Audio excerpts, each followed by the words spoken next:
We are so excited to be back with you as we continue to move through our life books.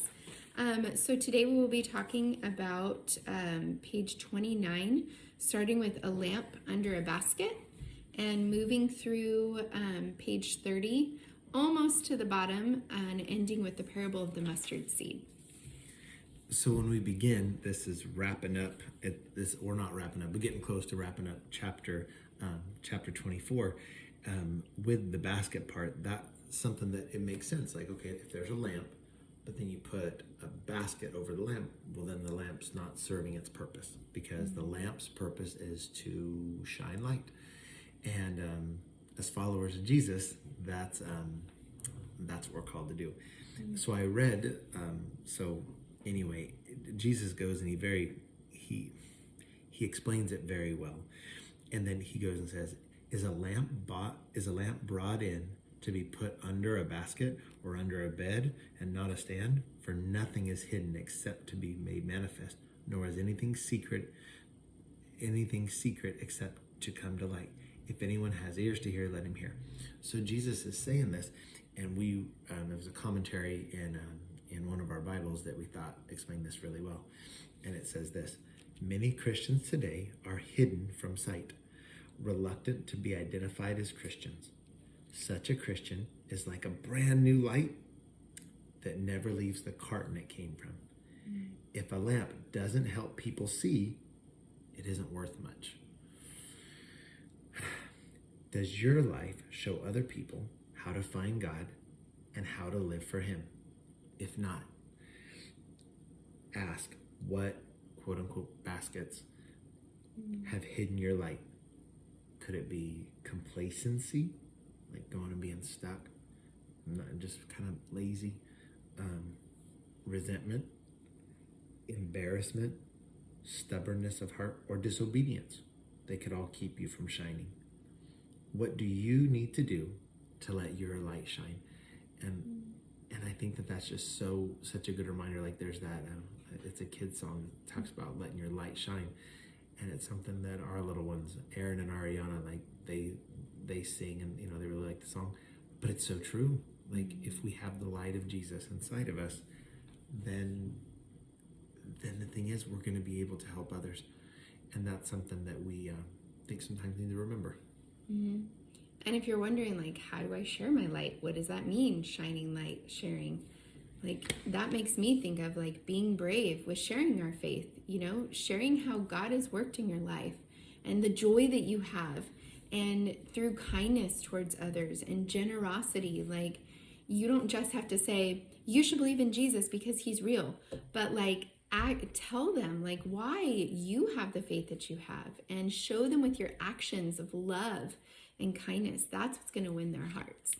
So now we move on to the parable of the seed growing. And this one talks about how there's a seed that's planted, and that the farmer sleeps and rises night and day, and the seed sprouts and grows, and the sower doesn't know how that all happens. So it's growing and growing, and then there's a big harvest.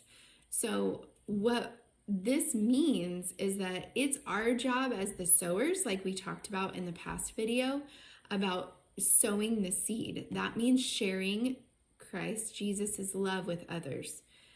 That's our job.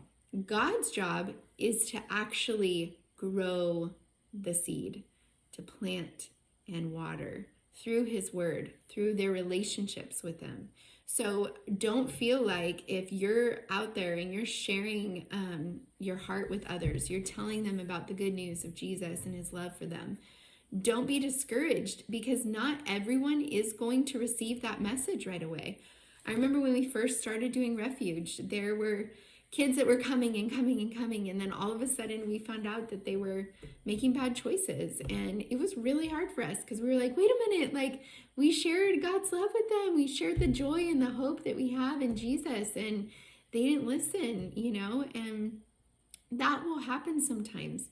But do not stop sharing your joy. Do not stop sharing about God's love, because next it talks about the parable of the mustard seed. And it's saying, our sowing the seeds, our being obedient and sharing the good news of God, that may look like a little something. Like, let's say you do one kind thing for someone, and when they ask, like, why'd you do that, man? And you say, oh, because God's been so good to me that I want to share that goodness with you. You may think that that's just a tiny little seed, but as it says here, a mustard seed is super tiny. Like, you should Google it. Yeah, one of the smallest seeds around. So it may seem like your act is not really much, but God will take that act of faith and that act of obedience, and he will grow it. And it says right here, it says it's the smallest of all the seeds on the earth. Yet when it is sown, it grows up and becomes larger than all the garden plants and puts out large branches so that the birds in the air can make nests in its shade. So think about that. We are just called to plant those seeds. Yeah. God's the one that waters, and those little seeds that we think are little, God can take those and use them for great things in people's lives. Yeah, and it's that reminder that it's not us, it's God that does big things. I mean, God calls us to be obedient and to listen, but as far as like, so when God's telling us, maybe we're kind of puts on our mind, we're supposed to go and encourage this person or go and help that person. And to remember that these small little things are like mustard seeds, but that God can go and he can make it incredible because he's God. Yeah. So next time, your homework is very easy. You're going to read this next little section, which ends chapter 4, and it's Jesus Calms a Storm. And we are so excited for this one. It's going to be good. So we'll see you guys next time.